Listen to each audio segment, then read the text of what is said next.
Imagine a single phone call shattering your world, exposing a betrayal so vile it rips your heart apart.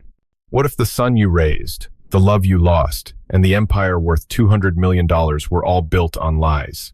Picture standing in a Seattle penthouse, rain pounding the windows.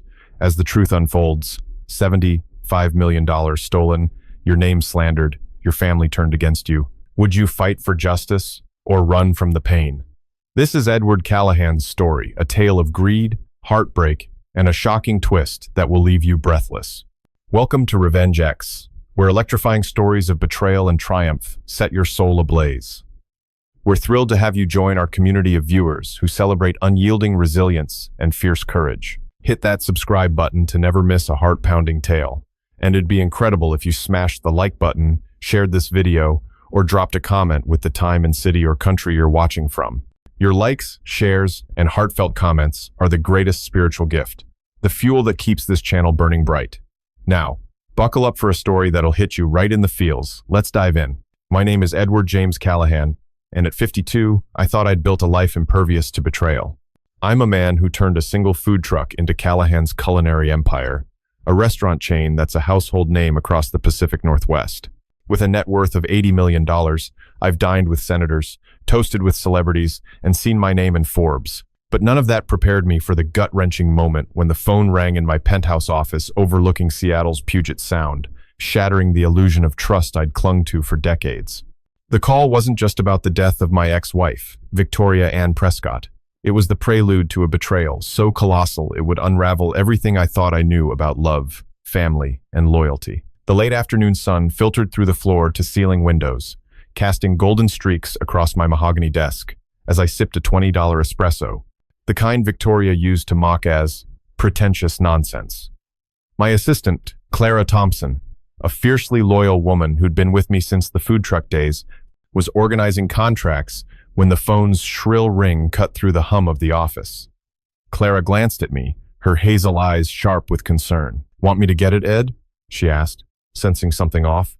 I shook my head, waving her off, and picked up the receiver, expecting a routine business call. Instead, a voice like cold steel sliced through the line. "Mr. Callahan, this is Margaret Ellison from Ellison and Partners in Seattle," the woman said, her tone clipped, professional and heavy with the weight of bad news. "I'm calling regarding Victoria Ann Prescott.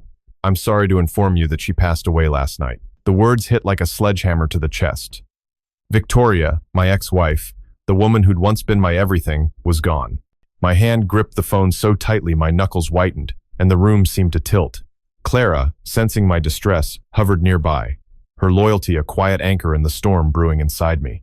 Victoria and I had been divorced for 12 years, a bitter split that left scars I still traced in quiet moments. She'd taken her modest catering business and turned it into Prescott Enterprises, a culinary juggernaut worth $200 million, dwarfing my own success. We'd met in 1995 at a Seattle food festival, her fiery spirit outshining every chef in the room as she argued passionately about sustainable sourcing. I'd fallen hard, and we'd built a life together until her ambition outgrew our love, and our son Nathan chose her glittering world over mine. The divorce had cost me half my early fortune, $30 million, and Nathan's respect. Now, hearing she was gone, I felt a hollow ache, not just for her, but for the family we'd lost. "Mr. Callahan, are you still there?" Margaret's voice snapped me back. "Yes," I croaked, my throat tight. "How did you get my number?"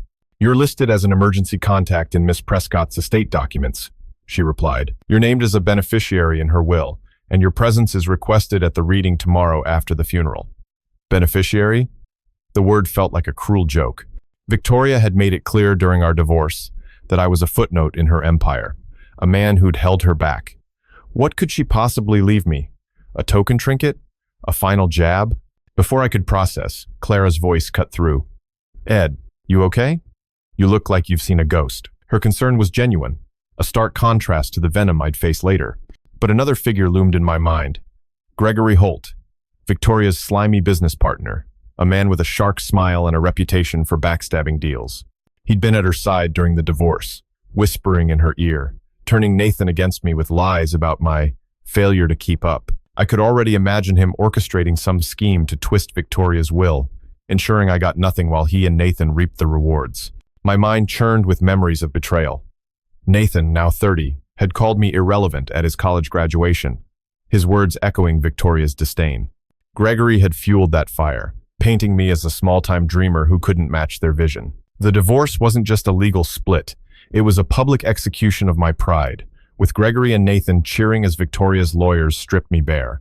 Now, I was being summoned to her will reading, and the thought of facing them, Gregory's smug grin, Nathan's cold contempt, ignited a firestorm of dread and fury in my chest. Why drag me back into their world? Was this another setup to humiliate me? I sank into my leather chair, the Seattle skyline blurring through unshed tears. Clara, ever the loyal friend, knelt beside me. Ed, whatever this is, you don't have to face it alone. I'll go with you if you need me. Her words were a lifeline, but they couldn't quiet the storm inside. I'd spent years rebuilding my confidence, convincing myself I'd moved on, but the truth clawed at me. I still loved Victoria, despite her betrayal, despite the millions she'd taken, despite the son who'd turned his back on me. The idea of her leaving me anything felt like a trap, a final twist of the knife. Yet, I couldn't stay away. I'll be there, I told Margaret, my voice steady despite the chaos in my heart.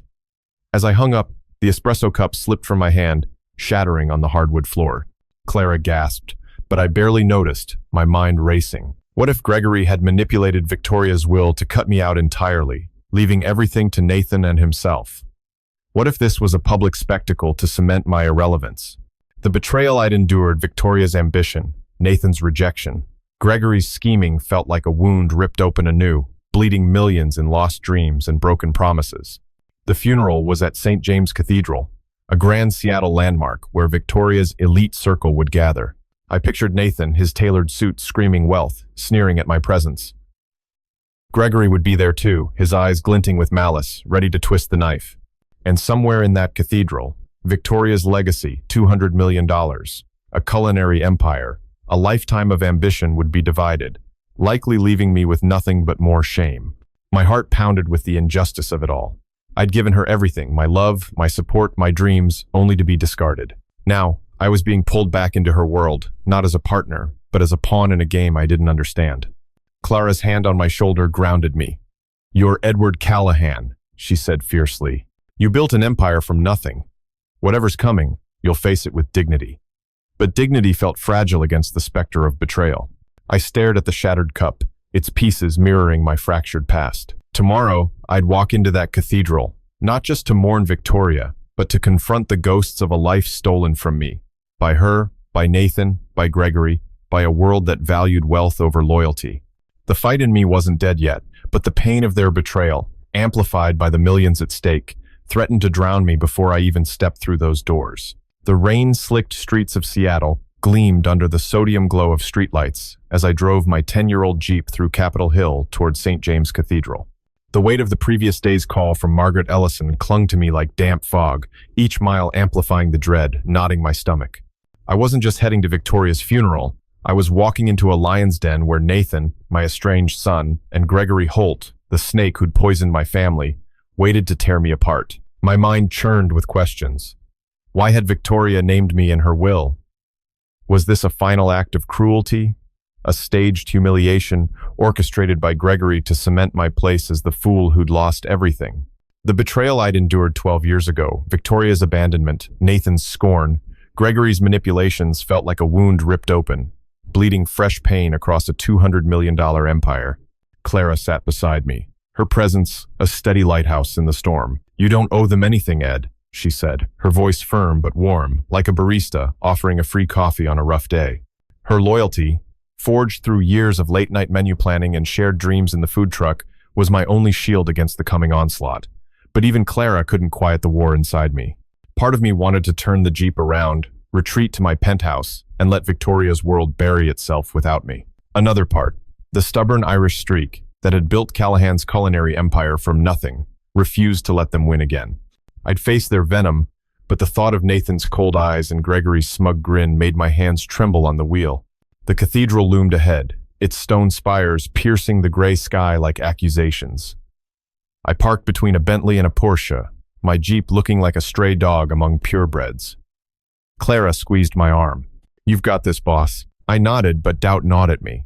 Inside, the cathedral buzzed with Seattle's elite tech moguls, restaurateurs, and socialites draped in designer black. Their whispers, a low hum of privilege. I adjusted my tie, a thrift store find I'd worn to my first restaurant opening, and slipped into a back pew, hoping to blend into the shadows. Clara stayed close, her gaze scanning the crowd like a bodyguard. But invisibility wasn't an option. Heads turned, eyes narrowed, and murmurs rippled through the pews. "That's her ex," someone hissed. "The guy who dragged her down." Before I could settle, a new figure approached Lillian Voss, Victoria's longtime accountant, and a neutral intermediary who'd mediated our divorce settlements. Her silver hair was pulled into a tight bun, her expression unreadable. "Edward," she said softly, "I'm glad you came. Victoria would have wanted you here." Her words were kind but distant, like a referee before a boxing match. I nodded, unsure if she was an ally or another cog in the machine that had crushed me.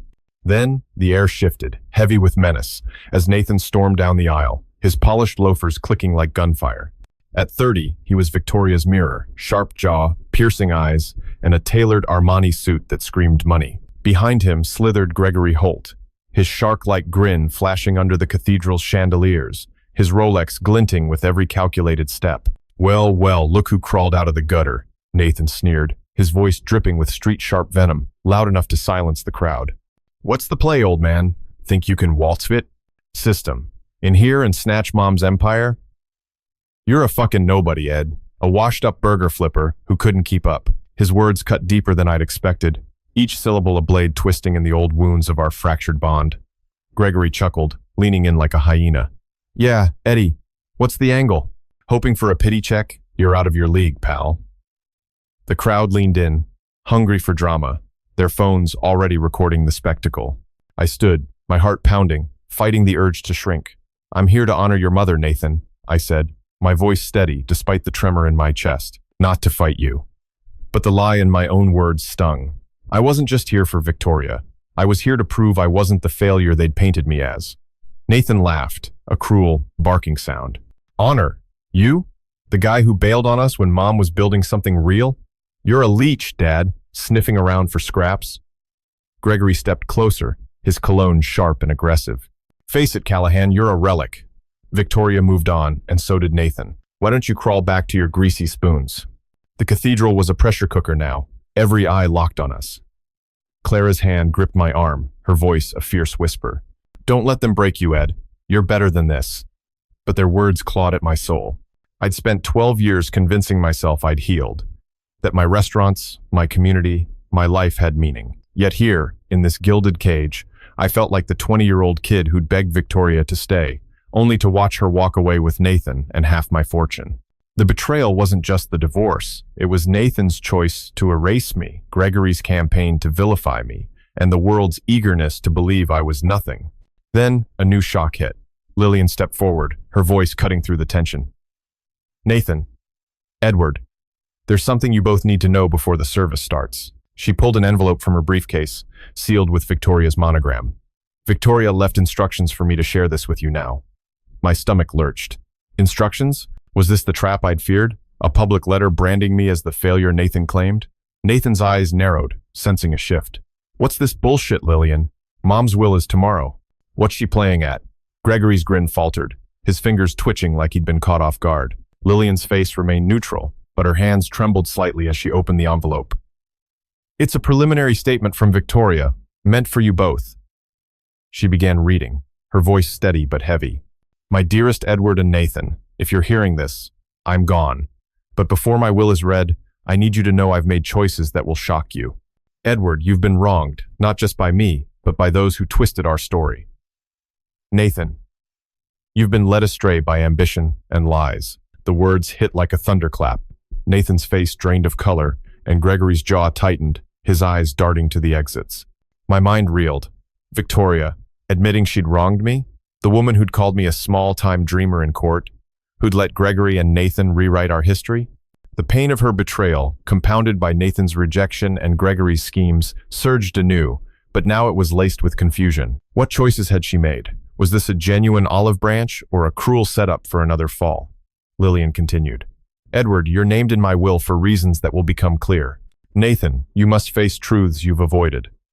The crowd gasped, phones raised higher, capturing every second of this unfolding drama. Nathan exploded, his voice a raw scream.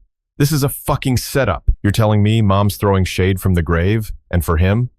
He jabbed a finger at me, his face twisted with rage. Gregory grabbed his arm, hissing. "Calm down, kid. We'll fix this." He's not getting a dime. But their confidence cracked, and I saw fear in their eyes, fear of losing the $200 million prize they'd assumed was theirs. Clara's grip tightened, her voice fierce. "Ed, she's giving you a chance. Don't let their poison stop you." But inside, I was drowning. The betrayal, Victoria's, Nathan's. Gregory's had built a fortress of pain around my heart. Now, cracks were forming, but was it hope or another trap? As the organ began to play, signaling the service's start, I stood frozen, torn between running and facing the truth Victoria had left behind. The organ's mournful notes faded into a heavy silence as the funeral service began, but the weight of Lillian's words, Victoria's cryptic letter, hung over me like a storm cloud ready to burst. The cathedral's stained glass windows cast fractured rainbows across the pews, mocking the chaos in my heart.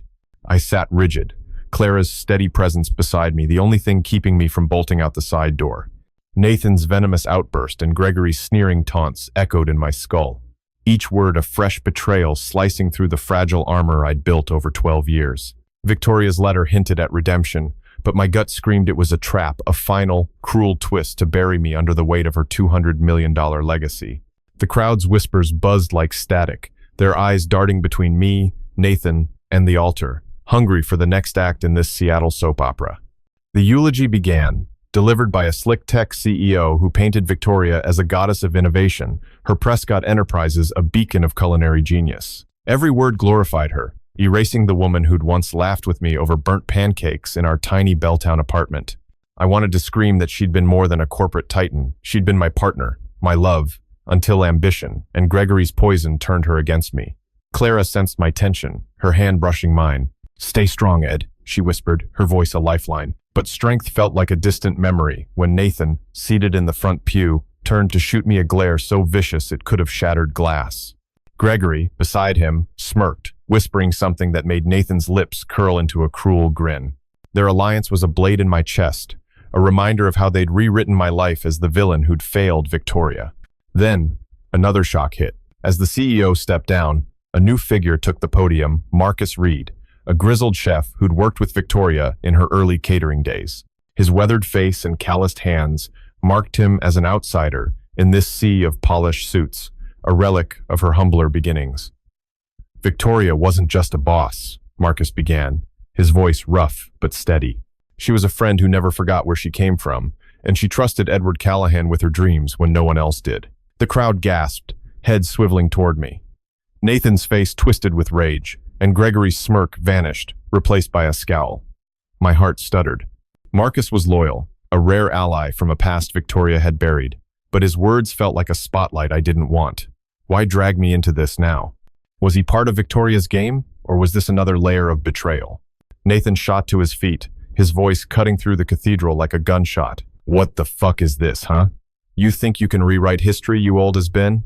He spat at Marcus, his street-sharp venom turning heads. "My mom built her empire despite this loser."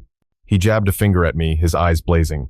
"You're digging up ancient shit to make him look good? He's a nobody, a fucking fry cook who leeched off her." Gregory leaned forward, his voice low and venomous. "Sit down, Marcus.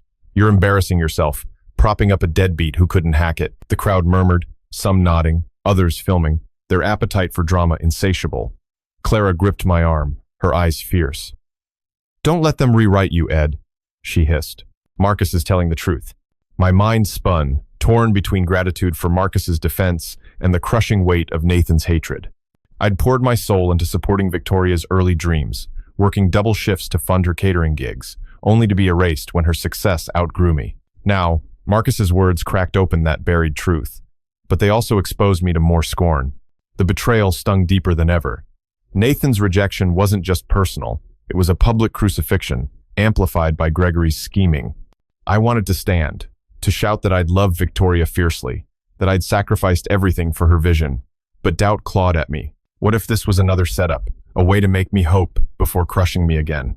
The pain of 12 years losing Victoria, losing Nathan, losing $30 million surged like a tidal wave, threatening to drown me. Then another bombshell dropped. Lillian, standing near the altar, raised a hand for silence. "There's more," she said, her voice trembling with the weight of what came next.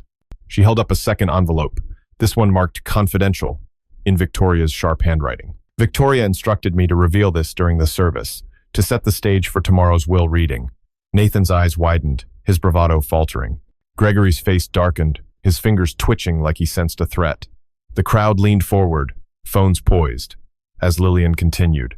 Victoria uncovered evidence of disloyalty within her inner circle. She wrote, "Edward was betrayed not just by me, but by those closest to him who profited from lies." My breath caught. Disloyalty? Was she pointing at Gregory, who'd turned Nathan against me? Or Nathan himself, who'd chosen her empire over our bond? Nathan exploded again, his voice a raw scream. "This is fucking insane. You're saying Mom called me out? Me? After I gave everything to her company?" He turned to me, his face contorted with betrayal. "You did this, didn't you, you sneaky bastard? You wormed your way back into her head, spinning some sob story." Gregory jumped in, his voice a low growl. "Yeah, Eddie. What'd you do, huh? Blackmail her? Dig up dirt to steal her empire?" Their accusations hit like punches, each one laced with the street-smart venom of a Seattle bar brawl. The crowd was electric now, whispers turning to shouts, some defending Nathan, others questioning me. Clara's voice cut through, fierce and unwavering. "Ed, they're scared. Victoria's exposing them, not you." My heart pounded, a chaotic mix of hope and terror. Victoria's words suggested she'd seen through the lies that had torn us apart, but the possibility felt like a mirage. Had she really uncovered Gregory's schemes, the way he'd whispered poison to Nathan, painting me as a failure to secure his own power? Or was this another layer of manipulation, a way to pit us against each other for her amusement? The betrayal I'd carried, Victoria's abandonment, Nathan's contempt, Gregory's treachery felt magnified, each wound a gaping chasm threatening to swallow me. I wanted to believe in her remorse, but the scars of 12 years screamed caution. What if this was a ploy to humiliate me before her elite circle, to dangle hope only to yank it away? Lillian's voice softened, but her words carried a knife's edge. Victoria also wrote, "Edward's loyalty was the foundation of my success, and I failed to honor it. Tomorrow's will reading will right that wrong." The cathedral erupted, gasps and shouts blending into a cacophony. Nathan staggered, his face pale, as if Victoria had slapped him from the grave. Gregory's eyes darted to the exits, his composure cracking. Marcus nodded at me from the podium, his weathered face a beacon of solidarity. Clara's hand tightened on mine, her voice a fierce whisper. "She's giving you back your truth, Ed. Hold on to it."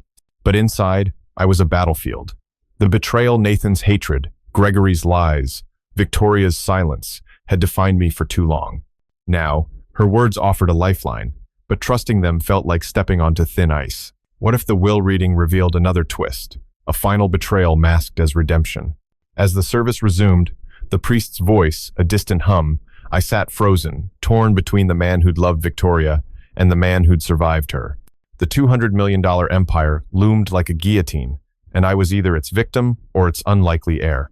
The truth, whatever it was, waited tomorrow, but the pain of betrayal burned now, raw and unrelenting. The cathedral's final hymn faded, leaving a hollow echo as mourners spilled into the rain-soaked courtyard, their umbrellas blooming like black flowers against the Seattle drizzle. I lingered in the pew, my heart a battlefield of hope and dread, Victoria's words from Lillian's letter searing my mind. Edward's loyalty was the foundation of my success. The promise of tomorrow's will reading hung over me like a guillotine, its blade sharpened by Nathan's hatred and Gregory's scheming. Clara's hand rested on my shoulder, her steady presence, a reminder that I wasn't alone, but the weight of betrayal, Victoria's abandonment, Nathan's contempt, Gregory's lies pressed down, threatening to crush me. The crowd's whispers followed me like a swarm of bees, their phones still glowing with recordings of Nathan's outburst. I was a spectacle, a sideshow in Victoria's grand exit, and every step toward the reception felt like walking into a trap. The reception hall, a gilded annex with crystal chandeliers and polished oak floors, buzzed with Seattle's elite, their conversations a mix of condolence and corporate maneuvering. I grabbed a coffee from a silver urn, its bitter warmth grounding me as I scanned the room. Marcus, the grizzled chef who'd defended me, stood near a buffet table, his rough hands clutching a glass of whiskey, his eyes meeting mine with quiet solidarity. Clara stayed close, her gaze sharp, ready to deflect any attack. But before I could approach Marcus, a new figure emerged from the crowd, Sophie Delgado, Victoria's former PR manager, now a polished influencer with 1 million Instagram followers. Her smile was sharp as a switchblade, her designer heels clicking with purpose. "Edward," she purred, her voice dripping with false sympathy. "Didn't expect to see you slumming it with the big dogs." Her words were a jab, a reminder of my outsider status in Victoria's world. Before I could respond, Nathan barreled through the crowd, his face a mask of fury, Gregory slinking behind, like a vulture circling a kill. "Well, look at this sorry-ass parade," Nathan sneered, his voice pure Seattle street venom, loud enough to turn heads. "You think you're hot shit now, huh, Ed? Riding mom's coattails from the grave? You're a fucking joke, man. A nobody clutching at her scraps." Gregory's laugh was low and vicious. "Yeah, Eddie, what's the hustle? You bribed Lillian to spin that letter bullshit? You ain't getting a penny of that $200 million pie." Their words were knives, each one carving deeper into the wounds of 12 years. Nathan's rejection, Gregory's lies, Victoria's silence. The crowd parted, phones raised, eager for blood. I clenched my coffee cup, fighting the urge to hurl it at Nathan's smug face. "I didn't ask for this, Nathan," I said, my voice low but shaking with rage. "I'm here because your mother wanted me here." But inside, I was unraveling. The betrayal wasn't just their words. It was the life they'd stolen, my son, my love, my pride, all sacrificed to Victoria's empire and Gregory's greed. Sophie smirked, tossing her hair. "Oh, Edward, don't play the victim. You were always too small for Victoria's world." Her betrayal stung.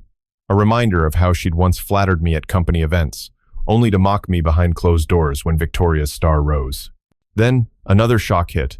Marcus stepped forward, his whiskey glass slamming onto the table, silencing the room. "Enough of this crap," he growled, his voice raw with working-class grit. "Victoria told me last year she regretted screwing you over, Ed. Said Gregory and Sophie fed her lies, turned Nathan against you to lock in their own power." The crowd gasped, phones zooming in. Nathan's eyes widened, his bravado cracking. "You're full of shit, old man," he shouted, but his voice wavered. Gregory's face turned ashen, his Rolex glinting as he gripped Nathan's arm.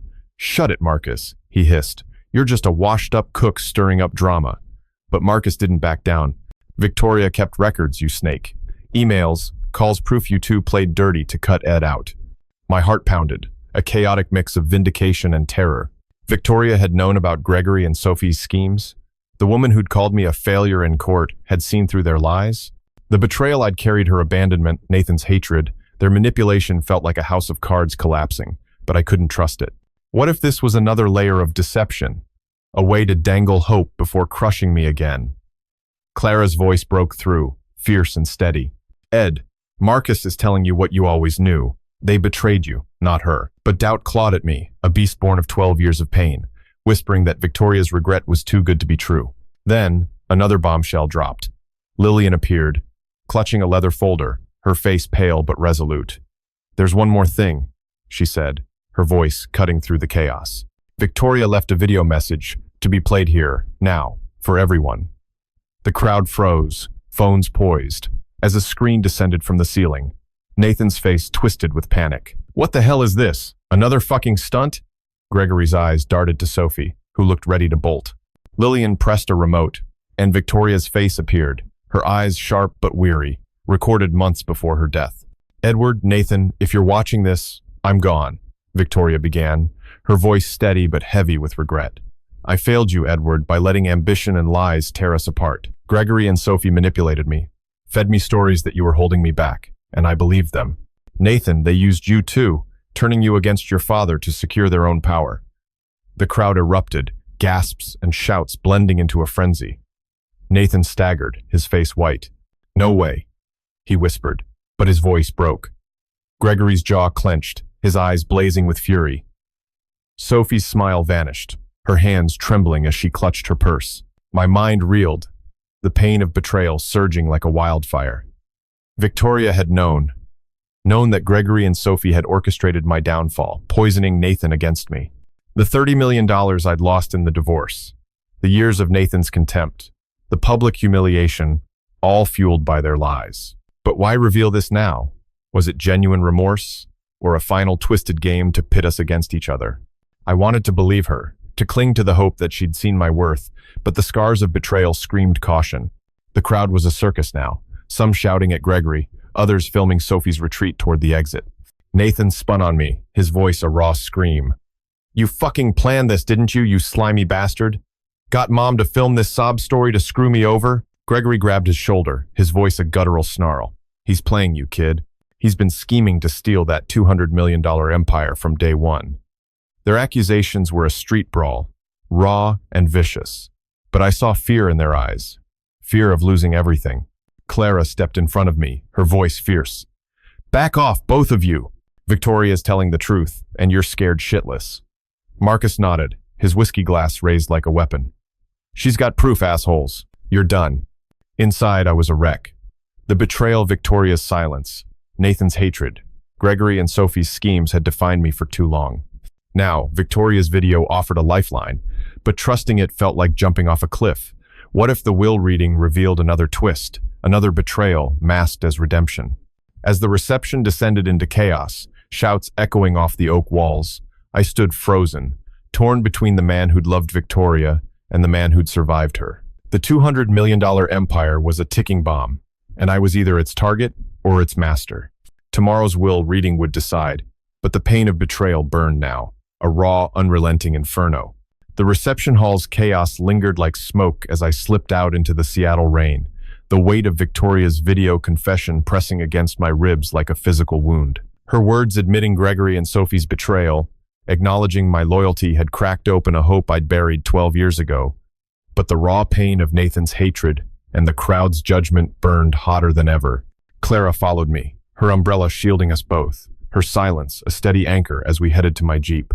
"You don't have to do this alone, Ed," she said, her voice soft but fierce, like a sister ready to fight for family. But alone was all I'd known since Victoria and Nathan turned their backs, since Gregory and Sophie rewrote my life as a failure. The $200 million empire loomed ahead, a battlefield where tomorrow's will reading would either redeem me or bury me for good. Back at my penthouse, the city skyline glittered through floor-to-ceiling windows, a cruel contrast to the storm inside me. I poured a whiskey, the cheap kind I'd loved in my food truck days, and sank into a leather couch. Clara sat across, her eyes searching mine. "Victoria's trying to make things right," she said, but I couldn't shake the fear that this was another trap, a final betrayal dressed as redemption. My mind replayed Nathan's venom at the reception. "You're a fucking joke, man." Nobody clutching at her scraps, and Sophie's cutting smirk, her betrayal a fresh stab after years of fake smiles. Gregory's scheming, exposed by Victoria's video, only deepened the wound. They'd all profited from my pain, turning my son into a weapon against me. The thought of facing them at the will reading tomorrow twisted my gut, a mix of rage and dread that made the whiskey taste like ash. Then, a knock at the door shattered the silence. Clara frowned, checking her phone. "You expecting someone?" I shook my head, my pulse spiking. At this hour, in this storm, it could only mean trouble. I opened the door to find Marcus, soaked to the bone, his chef's jacket clinging to his broad frame.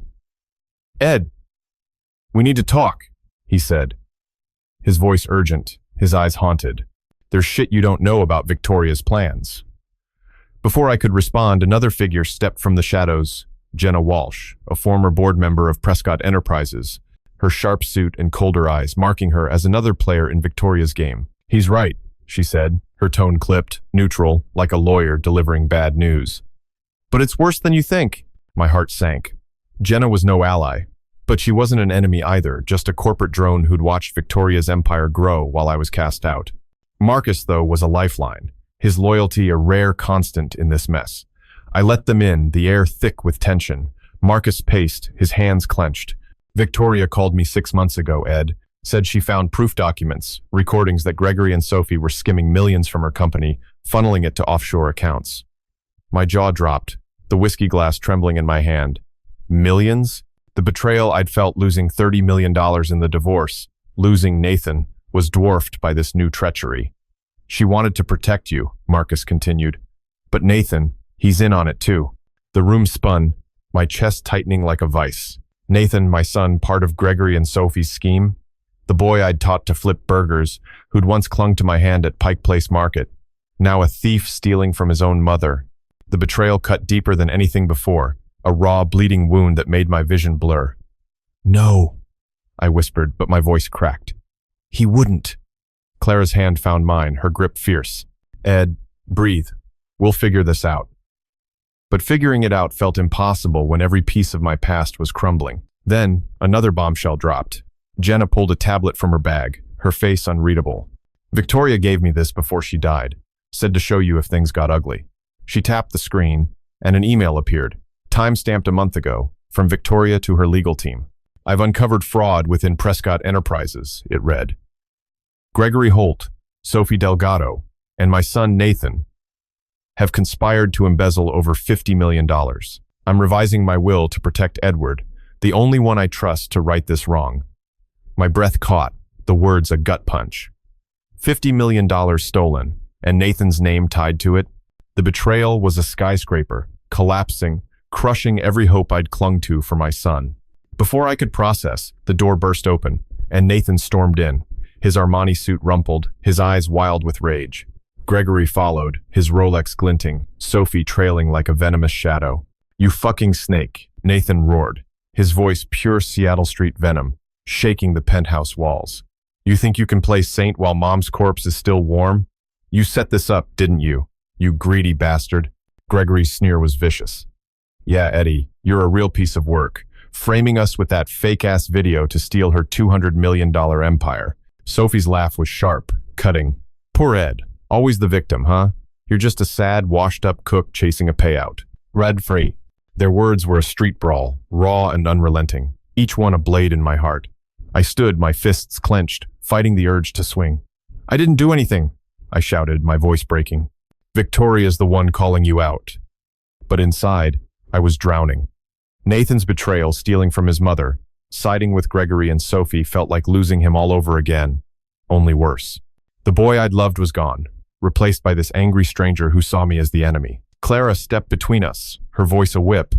"Back off, Nathan. You're the one caught with your hand in the cookie jar." Marcus nodded, his whiskey-rough voice steady. "She's got proof, kid. You're fucked." Then, another bombshell. Jenna raised her tablet, her voice cold but authoritative. "There's more." Victoria recorded a private message for Edward, to be shared tonight. She tapped the screen, and Victoria's voice filled the room, weary but resolute. "Edward, if you're hearing this, you know the truth about Nathan, Gregory, and Sophie. They betrayed us both, skimming millions while I was dying. I trusted you with my dreams once, and I'm trusting you again to fix this. Don't let them win." The room froze, Nathan's face paling, Gregory's jaw tightening, Sophie's eyes darting to the door. My mind shattered, the pain of betrayal, a wildfire consuming me. Nathan, my own blood, had stolen from his mother, sided with her enemies, and now stood here spitting venom at me? The $30 million I'd lost in the divorce was nothing compared to this $50 million embezzled, my son's soul sold for profit. I wanted to scream, to grab Nathan and shake sense into him, but the man before me wasn't my boy anymore. "Why, Nathan?" I whispered, tears burning my eyes. "Why would you do this?" He laughed, a hollow, bitter sound. "Because you're weak, Dad. Mom deserved better, and so do I." Clara's voice cut through, fierce and unyielding. "You're wrong, Nathan. Your father's the strongest man here." Marcus stepped forward, his fists clenched. "Victoria saw it, kid. That's why she's giving him everything." But inside I was a wreck. The betrayal, Nathan's greed, Gregory and Sophie's schemes, Victoria's silence until now had carved me hollow. Her trust was a lifeline, but it came with a weight I wasn't sure I could bear. As Nathan stormed out, Gregory and Sophie trailing, I sank onto the couch, the $200 million empire a looming shadow. Tomorrow's will reading would be a reckoning, but the pain of my son's betrayal burned now, a raw, unrelenting inferno. The Seattle dawn broke gray and heavy, the city's skyline shrouded in mist as I stood on my penthouse balcony, the bitter aftertaste of last night's whiskey mingling with the sting of Nathan's betrayal. Victoria's video, her damning words about my son's role in stealing $50 million, had gutted me, leaving a hollow ache where hope for our reconciliation once lived. The will reading loomed hours away, a $200 million guillotine that could either vindicate me or sever the last threads of my dignity. Clara's loyalty and Marcus's revelations were lifelines, but the weight of Nathan's greed, Gregory's schemes, and Sophie's treachery pressed down, a relentless tide of betrayal that threatened to drown me. I gripped the balcony railing, the cold metal grounding me as I wrestled with the urge to flee, to leave Victoria's empire and its poison behind. But running meant letting them win, and the stubborn fire that built Callahan's culinary empire refused to let me surrender. Inside, Clara was brewing coffee, her steady presence, a beacon in the storm. Marcus had stayed late, his gruff voice promising to stand by me at the will reading. But Jenna's cryptic neutrality left me uneasy. Her role as Victoria's confidant hinted at more secrets, and I couldn't shake the fear that the day would bring another twist, another knife in my back. My phone buzzed, a text from an unknown number. "You're a dead man walking, Ed. Back off." My blood ran cold. Gregory? Sophie? Or worse, Nathan. The threat was a street punch, raw and personal, amplifying the betrayal that had already shattered me. Clara saw my face and snatched the phone. "Those bastards," she hissed, her eyes blazing. "They're scared, Ed. You're closer to the truth than you know." Before I could respond, a new shock hit. The doorman buzzed, his voice tense. "Mr. Callahan, there's a detective here. Says it's urgent." My heart lurched. A detective? Clara's eyes widened, but she nodded, urging me to stay calm. I opened the door to Detective Rachel Monroe, a sharp-eyed woman in a no-nonsense blazer, her badge gleaming like a warning. "Edward Callahan?" she asked, her tone neutral but heavy, like Jenna's, a middleman in a game I didn't understand. "I need to talk about Victoria Prescott's estate. We've got evidence of fraud tied to her company, and your name's come up." My stomach dropped. Fraud? Was this another of Gregory's setups, framing me for their crimes? The betrayal cut deeper, a fresh wound atop Nathan's treachery, suggesting I'd been dragged into a legal trap. Rachel stepped inside, her gaze scanning the penthouse. "We found documents linking you to offshore accounts," she said, pulling a folder from her bag. "But they don't add up. Looks like someone's trying to pin this on you." My knees buckled, and I sank into a chair. Pin it on me? Gregory and Sophie's $50 million scheme, now twisted to make me the fall guy? The betrayal was a skyscraper, collapsing, crushing the air from my lungs. Clara's voice cut through, fierce and unwavering. "This is bullshit, detective. Ed's the victim here. Check Gregory Holt and Sophie Delgado. They're the ones," Victoria called out. Marcus, who'd arrived moments earlier, nodded, his fists clenched. "She's right. Victoria told me they were skimming millions, and Nathan was in on it." Then, another bombshell. Rachel's eyes narrowed, and she pulled out a USB drive. "Victoria sent this to the precinct before she died," she said, her voice low. "It's a recording of a meeting where Gregory and Sophie discuss framing you for their embezzlement. Nathan's voice is on it too." My heart stopped. A recording? My son? Plotting to destroy me alongside those vultures? The pain was a wildfire, consuming every memory of the boy who'd once called me Dad. I wanted to scream, to demand why Nathan had sold his soul for their greed, but the words stuck in my throat. Clara's hand gripped mine, her voice a lifeline. "Ed, stay with me. They're going down for this. Are you enjoying the story so far? I'd love to hear your thoughts. Just drop a quick comment below to share how you feel. It only takes a few seconds, but your words give me the motivation and inspiration to make every chapter more thrilling and engaging. Go ahead, let me know what's on your mind. And now, let's dive back into the story." Before I could process, the door flew open, and Nathan stormed in, his eyes bloodshot, his Armani suit disheveled. Gregory and Sophie followed, their faces twisted with desperation. "You fucking rat!" Nathan roared, his voice pure Seattle street venom, shaking the penthouse walls. "You think you can frame us with some doctored recording, you slimy piece of shit? You're nothing but a greedy old fuck trying to steal Mom's $200 million empire." Gregory's sneer was vicious, his Rolex glinting as he stepped closer. "Yeah, Eddie, you're done. We've got lawyers who'll bury you for this scam." Sophie's laugh was sharp, venomous. "Poor Ed, playing the martyr while you stab us in the back. You're pathetic." Their words were a street brawl, raw and unrelenting, each one a blade in my heart. I stood, my fists trembling, fighting the urge to swing. "I didn't do anything," I shouted, my voice cracking with rage and grief. "Victoria's the one exposing you." But inside I was crumbling. Nathan's betrayal, stealing from his mother, plotting to frame me was a death blow to the love I'd clung to. The boy I'd raised was gone, replaced by this monster who saw me as an obstacle. Rachel raised a hand, her voice cold. "Enough. I've got warrants for all three of you. Victoria's evidence is airtight." Nathan's face paled, his bravado collapsing. Gregory's eyes darted to the door, Sophie's hands shaking as she clutched her purse. Then, another shock. Jenna stepped forward, her neutral facade cracking. "There's more," she said, holding up a sealed envelope. "Victoria gave me this for Edward, to be opened before the will reading." My breath caught. Another message? Was this her final play? Another twist to shatter me? Jenna tore it open, her voice trembling. "Edward, I knew they'd try to frame you. I've left instructions in my will to protect you, because you're the only one I trust to rebuild what they've destroyed. Nathan, I love you, but you've lost your way." The words hit like a thunderclap, Nathan's face twisting with rage and pain. "This is fucking lies!" he screamed, lunging toward me. Marcus grabbed him, his strength holding Nathan back. "You're done, kid," he growled. "Victoria saw through you." My mind reeled, the pain of betrayal a tsunami. Nathan, my own flesh, had not only stolen from his mother, but tried to ruin me to cover it up. The $50 million, the $200 million empire, it was all tainted by his greed, Gregory's schemes, Sophie's lies. I wanted to believe Victoria's trust, to cling to her faith in me. But the scars of 12 years, her silence, Nathan's hatred, their betrayal screamed caution. Was this her redemption, or a final trap to break me before the elite who'd judged me? Clara's voice broke through, fierce and steady. "Ed, she's giving you a chance to fix this. Don't let their poison win." But inside, I was a wreck, torn between the man who'd loved Victoria and the man who'd survived her. The will reading was hours away, a reckoning that would decide my fate. But Nathan's betrayal burned now, a raw, unrelenting inferno. The Seattle morning clung to its gray shroud as I drove toward the law offices of Ellison and Partners, the city's drizzle mirroring the storm in my chest. Victoria's final letter, her voice accusing Nathan, Gregory, and Sophie of stealing $50 million and framing me, had left me reeling, a man caught between hope and despair. The will reading loomed hours away, a $200 million reckoning that could either restore my name or cement my ruin. Clara rode shotgun, her jaw set, her loyalty a steel thread in the unraveling fabric of my life.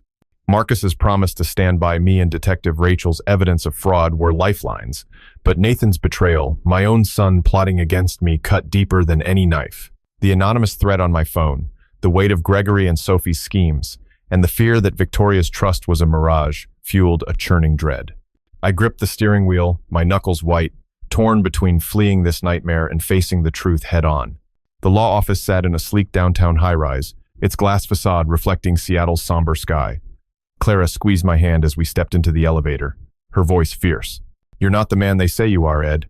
Hold on to that." But holding on felt impossible when every step echoed with betrayal, Nathan's greed, Gregory's lies, Sophie's venom, all built on the ashes of my love for Victoria. The elevator dinged, and we entered a mahogany-paneled conference room, its long table flanked by leather chairs. Lillian stood at the head, her silver hair gleaming under fluorescent lights, her face a mask of professional calm. Marcus was already there, his chef's jacket swapped for a worn blazer, his eyes steady with solidarity. But a new figure caught my breath, Tommy Vega, a slick corporate lawyer who'd once worked for Victoria, now a known fixer for Seattle's elite. His shark-like grin and tailored suit screamed trouble, another potential betrayer in this twisted game. Before I could settle, Nathan burst in, his eyes wild, Gregory and Sophie trailing like wolves. "Well, look at this pathetic fucking circus," Nathan spat, his voice raw with street venom, loud enough to rattle the windows. "You think you're gonna walk away with Mom's empire, you washed-up piece of shit? You're a nobody, Ed, a goddamn loser playing the victim." Gregory's laugh was guttural, his Rolex flashing as he leaned in. "Yeah, Eddie, you're out of your depth, man. Think you can scam your way into $200 million? We'll burn you to the ground." Sophie's smirk was venomous, her heels clicking like gunfire. Poor Ed still crying over spilt milk. "You're a sad, broke-ass relic chasing a fantasy." Their words were a street brawl, each one a fist to my gut, amplifying the betrayal that had haunted me for 12 years. I stood, my voice shaking but resolute. "I'm here because Victoria asked me to be, not for your bullshit games." But inside I was crumbling. Nathan's hatred, once a boy's rejection, now a man's vendetta, tore at the father I'd tried to be. Gregory and Sophie's lies had cost me $30 million and my family, and now they aimed to frame me for their $50 million theft. The pain was a tsunami, drowning every hope I'd clung to. Clara's hand gripped my arm, her voice a fierce whisper. "Don't let them break you, Ed. Victoria's truth is on your side." Marcus nodded, his fists clenched. "They're scared, man. You're the one she trusted." Then, a shock hit. Lillian raised a hand, her voice cutting through the tension. Before we begin, there's a complication, she said, pulling a sealed folder from her briefcase. Victoria's will has a codicil added last week that changes everything. My heart lurched. A codicil? Another twist in this labyrinth of betrayal? Nathan's face paled, his bravado cracking. What the fuck is this now? He shouted. Gregory's eyes narrowed, his fingers twitching. Sophie's smirk faltered, her purse clutched tight. Lillian continued, her tone steady but heavy. Victoria discovered new evidence of fraud over $75 million, siphoned from Prescott Enterprises. She named Edward as the sole executor to investigate and recover it. The room erupted, Nathan slamming his fist on the table. This is fucking insanity. You're saying Mom trusted this deadbeat over me? Gregory's voice was a low growl. You rigged this, didn't you, Eddie? Paid off her lawyers to steal her empire. Sophie's laugh was shrill. You're a fucking con, Ed. A low-life grifter. Their accusations were a street riot, raw and vicious, but I saw fear in their eyes, fear of losing the $200 million prize. My mind spun, the betrayal a fresh wound. $75 million? Victoria had known their crimes were even worse, and she'd chosen me to fix it? The trust was a lifeline, but it came with a crushing weight. I was no corporate sleuth, just a man who'd loved her. Then, another bombshell. Tommy Vega stood, his grin sharp as a blade. There's more, he said, producing a flash drive. Victoria hired me to dig into her company's books. This contains proof wire transfers, fake invoices showing Nathan, Gregory, and Sophie planned to flee with the money after framing Edward. My breath caught, the room tilting. Flee? My son, plotting to vanish with stolen millions, leaving me to rot? The betrayal was a skyscraper, collapsing, crushing every memory of the boy I'd raised. Clara's voice broke through, fierce and steady. Ed, they're done. Victoria's handing you the keys to end this. Marcus growled, his eyes locked on Nathan. You fucked up, kid. Your mom saw it all. Nathan lunged, his face twisted with rage. You lying bastard, he screamed, aiming a fist at me. Marcus grabbed him, pinning his arms. Cool it, punk, he roared. Gregory and Sophie backed toward the door, their faces pale. Lillian's voice cut through, cold and authoritative. Sit down, all of you. The will reading starts now. But before she could open the document, Rachel burst in, her badge flashing. I've got arrest warrants, she said, her eyes locking on Nathan, Gregory, and Sophie. You're under investigation for fraud and conspiracy. The crowd gasped, phones raised, capturing the chaos. My heart pounded, a chaotic mix of vindication and despair. Nathan, my own blood, had sunk so low, stealing $75 million, planning to frame me, ready to flee with his accomplices. The pain was unbearable, a raw wound tearing through every hope I'd had for him. I wanted to believe Victoria's trust, to embrace her faith in me, but the scars of betrayal, her silence, Nathan's greed, Gregory and Sophie's lies, screamed caution. Was this her final redemption, or a trap to drag me deeper into their web? Clara's hand found mine, her voice a lifeline. Ed, you're stronger than their poison. Victoria chose you for a reason. But inside, I was a battlefield, torn between the man who'd loved her and the man who'd survived her. The will reading was moments away, a $200 million verdict that would decide my fate. But Nathan's betrayal burned now, a raw, unrelenting inferno. The conference room at Ellison and Partners pulsed with raw tension, the air thick with the aftermath of Rachel's arrest warrants and Lillian's bombshell about Victoria's codicil. Nathan's scream still echoed in my ears, his betrayal stealing $75 million and framing me cutting deeper than any wound I'd ever known. The $200 million empire hung like a storm cloud, its fate about to be decided as Lillian prepared to read Victoria's will. Clara's hand gripped mine under the table, her fierce loyalty, a lifeline in this Seattle high-rise battlefield. Marcus stood by the door, his eyes locked on Nathan, ready to intervene. Tommy Vega's shark-like grin flickered, his role as Victoria's fixer making him a wild card I couldn't trust. The weight of betrayal, Nathan's greed, Gregory's schemes, Sophie's lies crushed my chest. But Victoria's trust in me sparked a fragile hope I was terrified to embrace. I sat frozen, torn between the man who'd loved her and the man who'd survived her, dreading the next twist in this labyrinth of deceit.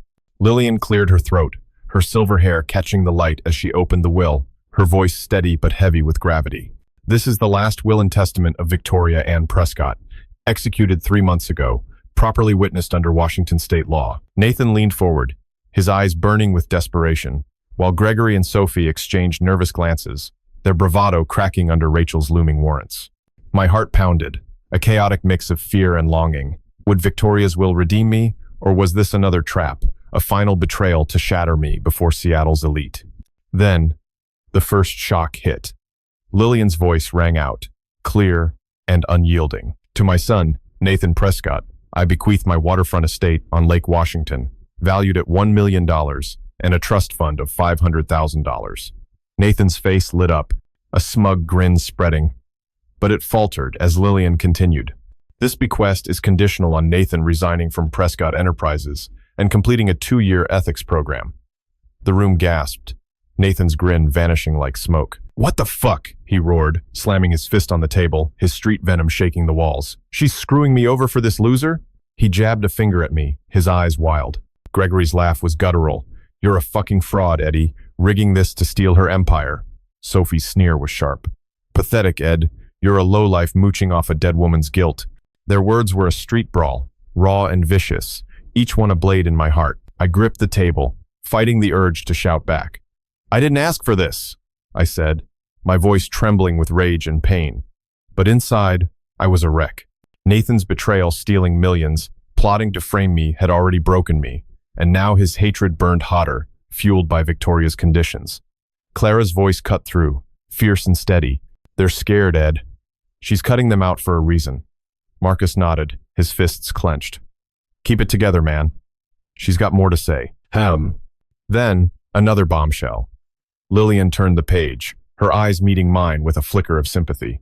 To my former husband, Edward Callahan, I bequeath $190 million from my investment accounts and full ownership of Prescott Enterprises, including all assets and subsidiaries. The room tilted, my breath catching as the words sank in. $190 million? Full ownership? The crowd erupted, gasps and shouts blending into chaos. Nathan leapt to his feet, his face red with fury. This is fucking bullshit, he screamed, kicking a chair across the room. You slimy bastard, you conned her. You stole my fucking empire. Gregory's voice was a low snarl. You're a goddamn thief, Eddie, a nobody who tricked a dying woman. Sophie's laugh was shrill. You're a fucking vulture, Ed, picking at her corpse for scraps. The betrayal was a skyscraper, collapsing, crushing every hope I dared to hold. Victoria had chosen me, the man she'd called a failure over her son, over her empire's architects. But why? The trust was a lifeline, but it came with a weight I wasn't sure I could bear. I was no corporate titan, just a man who'd loved her through the pain. My mind reeled, torn between gratitude and terror. Was this her redemption, or a final trap to expose me as unfit? Clara's grip tightened, her voice fierce. Ed, she believed in you. Don't let their poison win. Marcus stepped closer, his eyes steady. She knew you're the only one with a heart, man. Then, another shock. Lillian raised a hand, silencing the room. There's a letter from Victoria, to be read now, she said, pulling a sealed envelope from the folder. My stomach lurched. Another message? Nathan's eyes blazed, his fists trembling. Gregory and Sophie leaned forward, their faces pale. Lillian's voice softened as she read. Edward, if you're hearing this, you're stunned, wondering why I've given you everything. I betrayed you, letting Gregory and Sophie poison our family, turning Nathan against you. But you were the foundation of my success, the only one who loved me without agenda. This empire is yours, to rebuild, to make it what I should have. The words hit like a thunderclap, tears burning my eyes. Nathan's face twisted with pain, a wounded animal's cry escaping him. She's lying, he screamed, his voice breaking. You fucking manipulated her, you greedy fuck. The pain of his betrayal surged, a wildfire consuming me. Nathan, my son, reduced to this, a man who'd stolen $75 million, plotted to frame me, and now spat venom at the mother who'd loved him.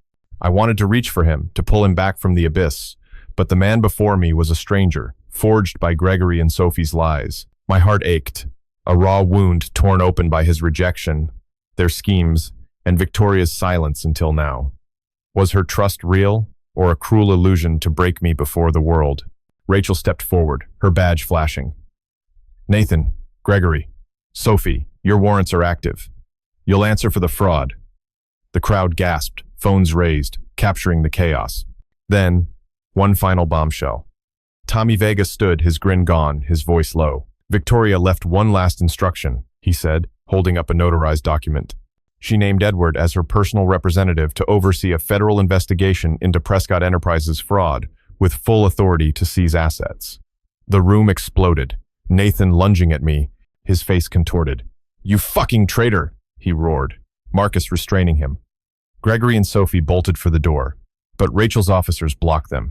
My mind shattered, the weight of Victoria's trust overwhelming. $190 million, an empire, and a federal investigation? The betrayal, Nathan's greed.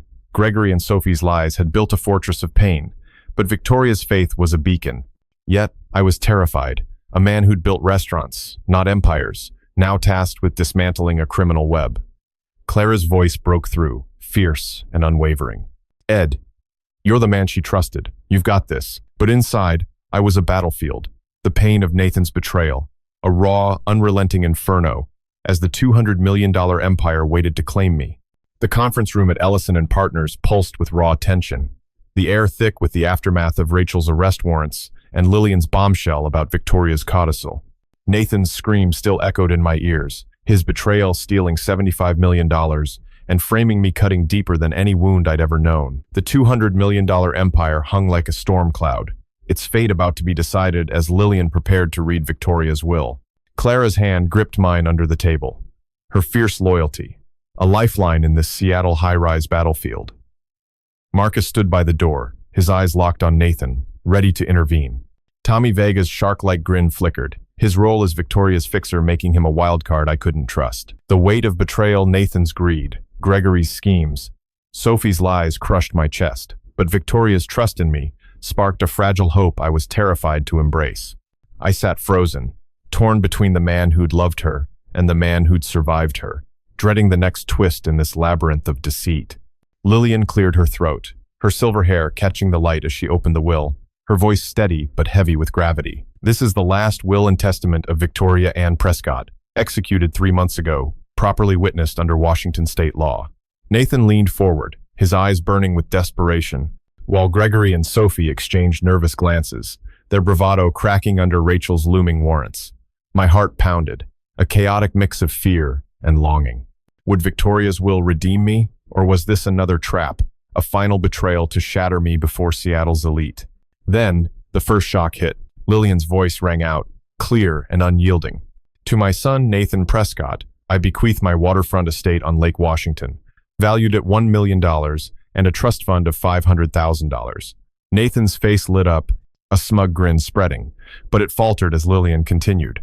"This bequest is conditional on Nathan resigning from Prescott Enterprises and completing a 2-year ethics program." The room gasped, Nathan's grin vanishing like smoke. "What the fuck?" he roared, slamming his fist on the table, his street venom shaking the walls. "She's screwing me over for this loser?" He jabbed a finger at me, his eyes wild. Gregory's laugh was guttural. "You're a fucking fraud, Eddie, rigging this to steal her empire." Sophie's sneer was sharp. "Pathetic, Ed. You're a lowlife mooching off a dead woman's guilt." Their words were a street brawl, raw and vicious, each one a blade in my heart. I gripped the table, fighting the urge to shout back. "I didn't ask for this," I said, my voice trembling with rage and pain. But inside, I was a wreck. Nathan's betrayal, stealing millions, plotting to frame me had already broken me, and now his hatred burned hotter, fueled by Victoria's conditions. Clara's voice cut through, fierce and steady. "They're scared, Ed. She's cutting them out for a reason." Marcus nodded, his fists clenched. "Keep it together, man. She's got more to say." Then, another bombshell. Lillian turned the page, her eyes meeting mine with a flicker of sympathy. "To my former husband, Edward Callahan, I bequeath $190 million from my investment accounts and full ownership of Prescott Enterprises, including all assets and subsidiaries." The room tilted, my breath catching as the words sank in. $190 million? Full ownership? The crowd erupted, gasps and shouts blending into chaos. Nathan leapt to his feet, his face red with fury. "This is fucking bullshit," he screamed, kicking a chair across the room. "You slimy bastard, you conned her. You stole my fucking empire." Gregory's voice was a low snarl. "You're a goddamn thief, Eddie, a nobody who tricked a dying woman." Sophie's laugh was shrill. "You're a fucking vulture, Ed, picking at her corpse for scraps." The betrayal was a skyscraper, collapsing, crushing every hope I dared to hold. Victoria had chosen me, The man she'd called a failure over her son, over her empire's architects. But why? The trust was a lifeline, but it came with a weight I wasn't sure I could bear. I was no corporate titan, just a man who'd loved her through the pain. My mind reeled, torn between gratitude and terror. Was this her redemption, or a final trap to expose me as unfit? Clara's grip tightened, her voice fierce. Ed, she believed in you. Don't let their poison win. Marcus stepped closer, his eyes steady. She knew you're the only one with a heart, man. Then, another shock. Lillian raised a hand, silencing the room. There's a letter from Victoria, to be read now, she said, pulling a sealed envelope from the folder. My stomach lurched. Another message? Nathan's eyes blazed, his fists trembling. Gregory and Sophie leaned forward, their faces pale. Lillian's voice softened as she read. Edward, if you're hearing this, you're stunned, wondering why I've given you everything. I betrayed you, letting Gregory and Sophie poison our family, turning Nathan against you. But you were the foundation of my success, the only one who loved me without agenda. This empire is yours, to rebuild, to make it what I should have. The words hit like a thunderclap, tears burning my eyes. Nathan's face twisted with pain, a wounded animal's cry escaping him. She's lying, he screamed, his voice breaking. You fucking manipulated her, you greedy fuck. The pain of his betrayal surged, a wildfire consuming me. Nathan, my son, reduced to this, a man who'd stolen $75 million, plotted to frame me, and now spat venom at the mother who'd loved him. I wanted to reach for him, to pull him back from the abyss, but the man before me was a stranger, forged by Gregory and Sophie's lies. My heart ached, a raw wound torn open by his rejection, their schemes, and Victoria's silence until now.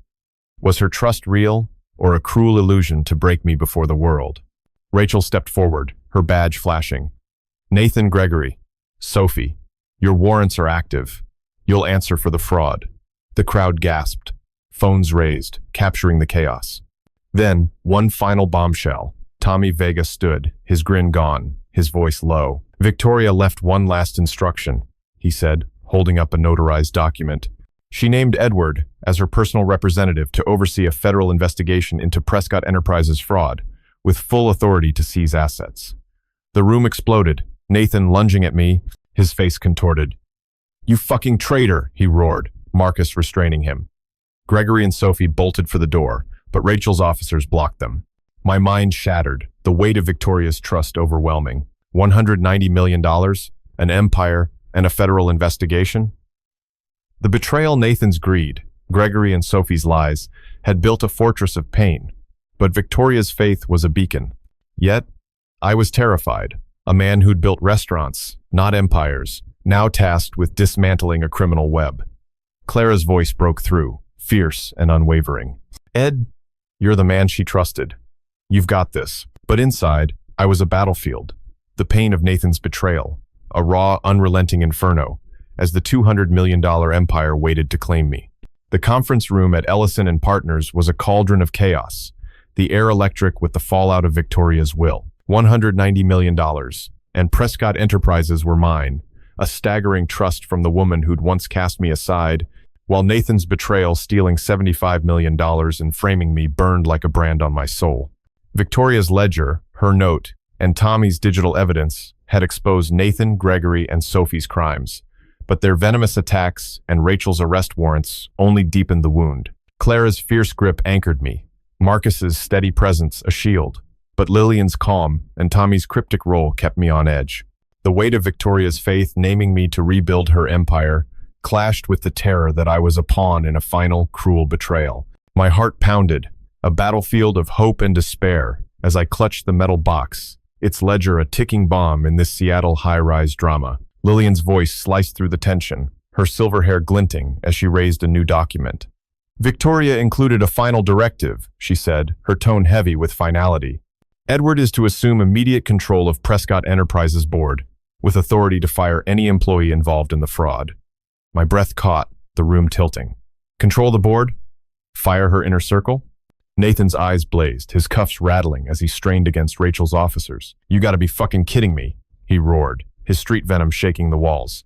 This deadbeat gets to run Mom's empire? He's a goddamn nobody, a fucking fry cook playing king. Gregory's snarl was vicious, his Rolex flashing. You're a fucking fraud, Eddie. hijacking her legacy with your pathetic sob story. Sophie's laugh was shrill, her heels scraping. You're a lowlife, Ed, a sad-ass wannabe stealing what's ours. And their words were a street brawl, raw and vicious, each one a blade in my heart.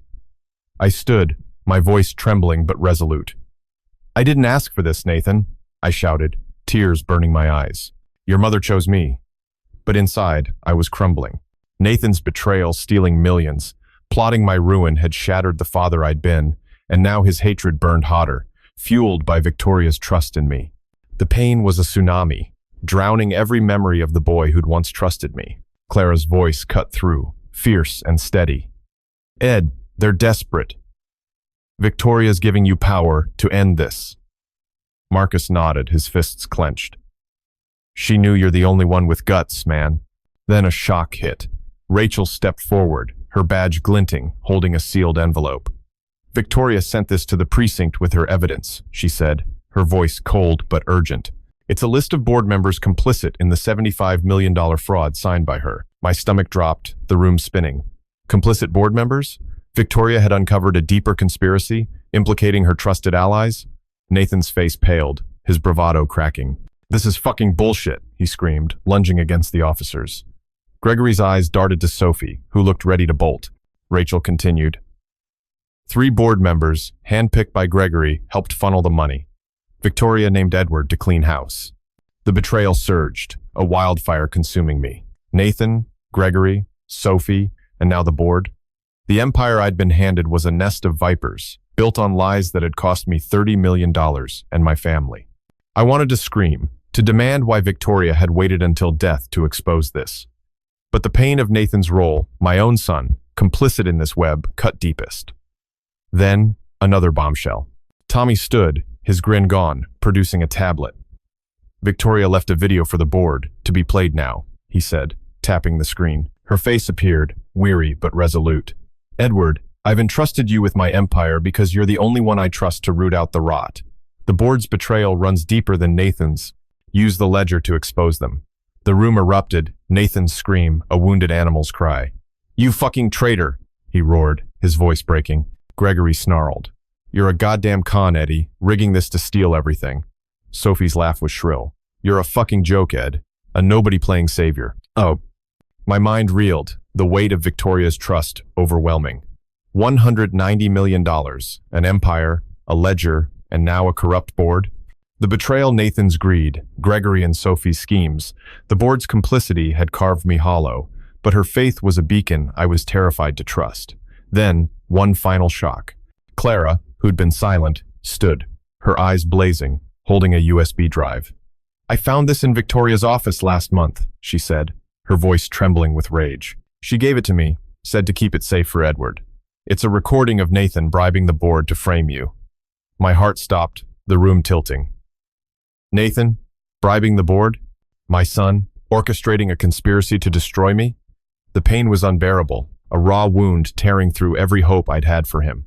Nathan lunged, his face contorted, his cuffs rattling. You fucking liar, he screamed, Marcus pinning him back. Gregory and Sophie froze, their faces pale as Rachel's officers tightened their grip. Clara's voice was a whip. You're done, Nathan. Your own mother caught you. My hands shook as I clutched the ledger, Victoria's note burning in my pocket. The betrayal, Nathan's bribes, the board's treachery, Gregory and Sophie's lies had built a fortress of pain. But Victoria's trust was a lifeline I couldn't fully grasp. Was this her redemption, or a trap to prove I couldn't handle her empire? I wanted to believe her, to embrace her faith, but the scars of 12 years, her silence, Nathan's hatred, their schemes screamed caution. Lillian raised a hand, her voice cold. Edward, you have 30 days to assume control and begin the investigation. The board is suspended pending your review. The room gasped, phones raised, capturing the chaos. Nathan's eyes filled with tears, his rage giving way to despair. Why, Mom? He whispered, his voice breaking. Why him? Gregory's snarl was desperate. You're a fucking nobody, Eddie. A lowlife who'll crash her empire. Sophie's laugh was hollow. You're a sad fuck, Ed, playing hero with her bones. Their words were a street riot, but I saw fear in their eyes. Fear of losing everything. My heart pounded, a chaotic mix of vindication and despair. Nathan, my son, had bribed the board, stolen millions, and plotted my ruin, and now faced justice. The $200 million empire was mine, but the pain of his betrayal burned, a raw, unrelenting inferno. I clutched Victoria's note, her words. "Forgive me a fragile thread of hope." Clara's voice broke through, fierce and unwavering. "Ed, you're the man she trusted. You'll rebuild this." Marcus nodded, his eyes steady. "You've got heart, man. That's why she picked you." But inside, I was a battlefield, torn between the man who'd loved Victoria and the man who'd survived her. The weight of her empire, a salvation and a curse. The conference room at Ellison and Partners was a smoldering battlefield, the air thick with the wreckage of Victoria's will. $190 million, and Prescott Enterprises were mine, a staggering burden from a woman whose trust I could barely comprehend, while Nathan's betrayal stealing $75 million, bribing the board, plotting to frame me burned like a poison in my veins. Clara's fierce loyalty and Marcus's steadfast presence were my anchors, but Lillian's calm authority, Tommy's cryptic maneuvering, and Rachel's arrest warrants kept the room on a razor's edge. Victoria's ledger and note lay heavy in my hands, a lifeline and a curse, as Nathan's screams of rage and Gregory and Sophie's venom echoed in my skull. The pain of my son's treachery, layered with the board's complicity, was a raw wound, tearing at the fragile hope that Victoria's faith in me was real. I sat frozen, a man caught between the love I'd lost and the empire I'd gained, dreading the next blow in this Seattle high-rise drama. Lillian's voice cut through the chaos, her silver hair, a beacon of order, as she raised a new document, her eyes heavy with purpose. "Victoria left a final contingency," she said, her tone sharp with finality. "If Edward declines to assume control of Prescott Enterprises, the entire estate reverts to a charitable trust, with no distributions to Nathan, Gregory, or Sophie." My breath caught, the room tilting. A charitable trust? Victoria had rigged a failsafe, ensuring her empire would never fall to her betrayers. Nathan's eyes widened, his cuffs rattling as he strained against Rachel's officers. "This is fucking lunacy," he roared, his street venom shaking the walls. "You think this deadbeat's gonna save Mom's legacy? He's a goddamn nobody, a fucking fry cook playing God." Gregory's snarl was vicious, his Rolex flashing. "You're a fucking scam, Eddie, dodging millions with your fake-ass humility." Sophie's laugh was shrill, her heels scraping. "You're a lowlife, Ed, a sad-ass fraud hiding behind her corpse." Their words were a street riot, raw and vicious, each one a blade in my heart. I stood, my voice trembling with rage and grief. "I didn't ask for this, Nathan," I shouted, tears burning my eyes. "Your mother chose this." But inside I was shattering. Nathan's betrayal, stealing millions, bribing the board, plotting my ruin had erased the son I'd loved, leaving a stranger consumed by greed. The pain was a wildfire, consuming every memory of the boy who'd once run to me for comfort. Clara's grip tightened, her voice fierce. "Ed, they're cornered. Victoria's protecting you." Marcus nodded, his fists clenched. "She knew you'd fight for what's right, man." Then, a shock hit. Rachel stepped forward, her badge glinting, holding a sealed affidavit. "Victoria filed this with the FBI before her death," she said, her voice cold but urgent. "It details a second conspiracy. Nathan and Gregory tried to sell Prescott Enterprises to a rival firm for $100 million, forging Victoria's signature." My stomach dropped, the room spinning. Sell the company? My son, not just stealing but dismantling his mother's legacy? The betrayal was a skyscraper collapsing, crushing every hope I'd clung to. Nathan's face paled, his bravado crumbling. "That's fucking lies," he screamed, lunging against the officers. Gregory's eyes darted to Sophie, who looked ready to bolt. Rachel continued, "We've got the forged documents. They plan to pin it on Edward." The pain surged, a tsunami drowning me. Nathan, my own blood, had tried to sell Victoria's empire, forging her name to frame me? The $75 million he'd stolen was nothing compared to this destroying her legacy for a quick $100 million. I wanted to scream, to demand why he'd sunk so low, but the man before me was a stranger, forged by Gregory and Sophie's lies. Then, another bombshell. Tommy stood, his grin gone, producing a phone. "Victoria recorded a call with Nathan," he said, tapping the screen. Nathan's voice filled the room, cold and calculating. "Mom's out of the picture, Greg. We sell to Apex for $100 million. Pin it on Dad, and we're golden."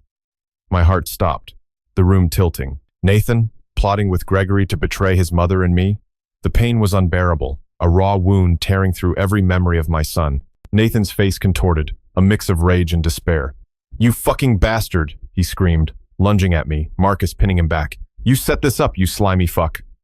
Gregory's snarl was desperate. You're a goddamn con, Eddie, framing us to steal everything. Sophie's laugh was hollow. You're a sad fuck, Ed, playing victim while you rob us blind. Their words were a street brawl, but I saw fear in their eyes, fear of losing everything. Clara's voice cut through, fierce and steady. Ed, they're done. Victoria's exposing their rot.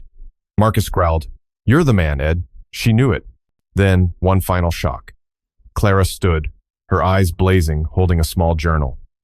Victoria gave me this last year, she said, her voice trembling with rage. It's her private notes, detailing how Nathan blackmailed her into silence about the fraud, threatening to ruin her legacy if she exposed him. My breath caught, the room spinning. Blackmail? My son, holding his mother hostage to hide his crimes? The betrayal was a meteor strike, obliterating every hope I'd had for him. Nathan's eyes filled with tears, his voice breaking. Why, Mom? He whispered, collapsing in his chair. Rachel's officers tightened their grip, her voice cold. You're under arrest for blackmail too. My mind reeled, the weight of Victoria's trust overwhelming. $190 million, an empire, a ledger, and now a journal exposing Nathan's blackmail? The betrayal, his greed, Gregory and Sophie's schemes. The board's complicity had carved me hollow, but her faith was a beacon I was terrified to trust. I clutched her note, her words. Forgive me a fragile thread of hope. Was this her redemption, or a trap to prove I couldn't handle her empire? The pain of Nathan's blackmail, his attempt to sell her legacy, burned like acid, a raw, unrelenting inferno. I wanted to believe her, to embrace her trust, but the scars of 12 years, her silence, Nathan's hatred, their lies, screamed caution. Lillian's voice cut through, cold and authoritative. Edward, you have 1 month to decide. Accept the empire, or it goes to charity. The room gasped, phones raised, capturing the chaos. Nathan's tears fell, his rage giving way to despair. You're not my father, he whispered, his voice broken. Gregory and Sophie were led away, their curses fading. My heart pounded, a chaotic mix of vindication and despair. Nathan, my son, had blackmailed his mother, sold her empire, and framed me, and now faced ruin. The $200 million empire was mine, but the pain of his betrayal burned, a raw, unrelenting inferno. Clara's voice broke through, fierce and unwavering. Ed, you're the man she trusted. You'll rebuild this. Marcus nodded, his eyes steady. You've got heart, man. That's why she chose you. But inside, I was a battlefield, torn between the man who'd loved Victoria and the man who'd survived her, the weight of her empire, a salvation and a curse. The conference room at Ellison and Partners was a smoldering ruin, the air thick with the fallout of Victoria's will. $190 million. And Prescott Enterprises were mine, a crushing gift from a woman whose trust felt like both salvation and shackles, while Nathan's betrayal stealing $75 million, bribing the board, blackmailing his mother, and plotting to sell her empire for $100 million burned like a wildfire in my soul. Clara's fierce loyalty and Marcus's unyielding support were my anchors, but Lillian's calm authority, Tommy's cryptic maneuvering, and Rachel's arrest warrants kept the tension razor sharp. Victoria's ledger, her note, and Clara's journal had exposed a conspiracy that gutted me, leaving me torn between the man who'd loved her and the man who'd survived her. Nathan's broken whisper, "You're not my father," echoed in my skull, a raw wound that bled with every heartbeat. The $200 million empire loomed, a battlefield where I was either victor or victim, and I stood frozen, dreading the final blow in this Seattle high-rise drama. Lillian's voice pierced the chaos, her silver hair glinting as she raised a final document, her eyes heavy with resolve. Victoria left one last instruction, she said, her tone a blade of finality. Edward must decide within 24 hours to accept the empire or forfeit it to charity, but if he accepts, he's to appoint a co-executor to ensure transparency. My heart lurched, the room spinning. A co-executor? Another layer of responsibility I wasn't prepared for? Nathan's eyes flared, his cuffs rattling as he strained against Rachel's officers. This is fucking insanity, he roared, his street venom shaking the walls. You think this deadbeat's gonna run Mom's empire with some sidekick? He's a goddamn nobody, a fucking burger flipper playing emperor. Gregory's snarl was vicious, his Rolex flashing. You're a fucking con, Eddie, dodging millions with your fake-ass honor. Sophie's laugh was shrill, her heels scraping. You're a lowlife, Ed, a sad-ass fraud leeching off her ghost. Their words were a street riot, raw and unrelenting, each one a knife in my heart. I stood, my voice trembling with rage and grief. "I didn't ask for this, Nathan," I shouted, tears burning my eyes. "Your mother trusted me." But inside, I was shattering. Nathan's betrayal blackmailing Victoria, selling her legacy, framing me had erased the son I'd loved, leaving a stranger forged by greed. The pain was a tsunami, drowning every memory of the boy who'd once run to me for comfort. Clara's grip tightened, her voice fierce. "Ed, they're terrified. Victoria's giving you the keys to justice." Marcus nodded, his fists clenched. "She picked you, man, 'cause you've got heart." Then, a shock hit. Rachel stepped forward, her badge glinting, holding a sealed letter. "Victoria sent this to the precinct with a private note," she said, her voice cold but urgent. "It names Clara as the co-executor, citing her loyalty and knowledge of Prescott Enterprises' inner workings." My breath caught, the room tilting. Clara? My loyal assistant? Now my partner in this empire?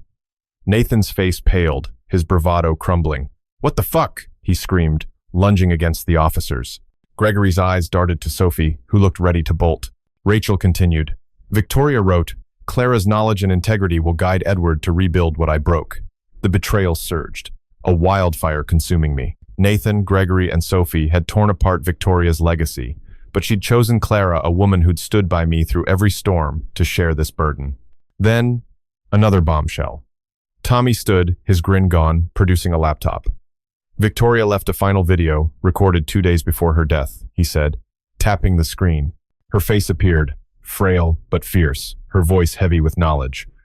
"Edward, Clara, I've entrusted you with my empire because you embody the knowledge and heart I lost. Nathan, I love you, but your greed blinded you. Learn from this education, forgive your father, find your own path." The room erupted, Nathan's scream a wounded animal's cry. "You fucking traitor," he roared, his voice breaking. Gregory snarled. "You're a goddamn scam, Eddie, stealing her empire with your pity party." Sophie's laugh was hollow. "You're a sad fuck, Ed, playing saint while we burn." Their words were a street brawl, but I saw despair in their eyes, despair at losing everything. My mind reeled, the weight of Victoria's trust crushing. $190 million, an empire, a ledger, a journal, and now Clara as co-executor. The betrayal, Nathan's blackmail, Gregory and Sophie's schemes. The board's complicity had carved me hollow, but her faith was a beacon I was terrified to trust. Then, one final shock. Marcus stepped forward, his eyes blazing, holding a worn notebook. "Victoria gave me this a year ago," he said, his voice rough with knowledge. "It's her education for you. Ed, her lessons on running Prescott Enterprises, written for you to rebuild it with heart." My heart stopped, the room tilting. Lessons? Victoria had planned this, teaching me her education to restore her legacy? Nathan's eyes filled with tears, his voice a broken whisper. "Why, Mom? Why him?" Rachel's officers tightened their grip, her voice cold. "You're done, Nathan. The education ends here." Oublie. The pain of Nathan's betrayal surged, a meteor strike obliterating every hope I'd had for him. He'd blackmailed his mother, sold her empire, and framed me, and now faced ruin. I wanted to reach for him, to pull back the boy I'd loved, but the man before me was lost to greed. My heart ached, a raw wound torn open by his actions, their lies, and Victoria's silence until now. Yet, her trust, her knowledge, her education offered a path forward. I clutched her note, her words. "Forgive me a fragile thread of hope." Was this her redemption, or a final test I'd fail? Unlike the past, where I might have walked away, I chose to stay. "I'll do it," I said, my voice steady despite the storm inside. "For Victoria, for justice, for the education she left me." The room fell silent, Nathan's tears falling as he was led away, Gregory and Sophie's curses fading. Lillian handed me the ledger, her eyes soft. "You've got 30 days, Edward. Rebuild it." Clara smiled, her eyes fierce. "We'll do this together, Ed." Marcus nodded, his notebook a gift of knowledge. The $200 million empire was mine, but the pain of Nathan's betrayal burned, a raw, unrelenting inferno. Yet, I felt a shift, a resolve to honor Victoria's trust, to rebuild with the education she'd left, to prove that heart triumphs over greed. The lesson was clear. Betrayal may wound, but integrity endures. This education in love, trust, and resilience was Victoria's final gift. A lesson I'd carry forward. What did you think of this story, folks? How does it resonate with your own experiences of betrayal and redemption in real life? Hit that subscribe button on RevengeX for more gripping tales every day, and share this video to spread the lesson. Drop a like, comment your thoughts, and let us hear the knowledge in your heart. Wishing you all health, a joyful life, and peace every day. Goodbye, and see you in the next video on RevengeX. Stay strong, stay true, and carry the lesson forward.